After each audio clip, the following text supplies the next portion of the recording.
নিয়ন্ত্রণ হারিয়ে উল্টে গেল যাত্রী বোঝাই বাস, ঘটনায় আহত 25 জন।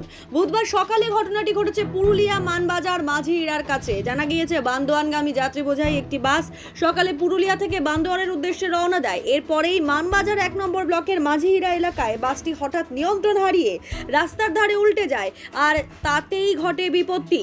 জানা যায় বাসে ছিল 35 জনের বেশি যাত্রী, তাদের মধ্যে প্রায় 25 জন যাত্রী আহত হন। এদিন স্থানীয় ও পুলিশের সাহায্যে জখম যাত্রীদেরকে উদ্ধার করে মানবাজার গ্রামীণ হাসপাতালে নিয়ে যাওয়া হয়। বাসটার স্টিয়ারিং ইয়া হয়নি, ড্রাইভার চেষ্টা করেছে কিন্তু চেষ্টার ফলও আর কি ও ইয়া করতে বাঁচাতে চাইতেছিল, আমাকে বাঁচাতে পারল না। সাইডে যাই কাদায় ইয়া হয়ে যায়, বাসটা একবারেই মানে সাইডে পাল্টি হয়ে যায়। হ্যাঁ, ড্রাইভার পুরাটাই চেষ্টা করেছে, আপ্রান্ত চেষ্টা করেছে কিন্তু পারে না। স্টিয়ারিং ঘুরেই নেই, বাঁ পাশে চলে গেল, আপনি চলে গেছে বাঁ পাশে।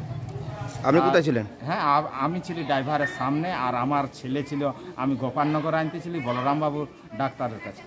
কোথা থেকে আসছিল বাসটা? বাসটা আসতেছিল পুরুলিয়ার থেকে, আমি চাপিছি কুড়িয়ারা মোড়। আচ্ছা, কুড়িয়ারা মোড়। কতজন আহত হয়েছে এখন আপনি দেখছেন? আমি আহত, বাসে যতগুলা লোক ছিল সবাই আহত, সকলেই আহত, কেউ ইয়া নেই। আপনার নাম কি? আমার নাম সন্টু ভূঁইয়া, আমার ছেলের নাম তুফান ভূঁইয়া।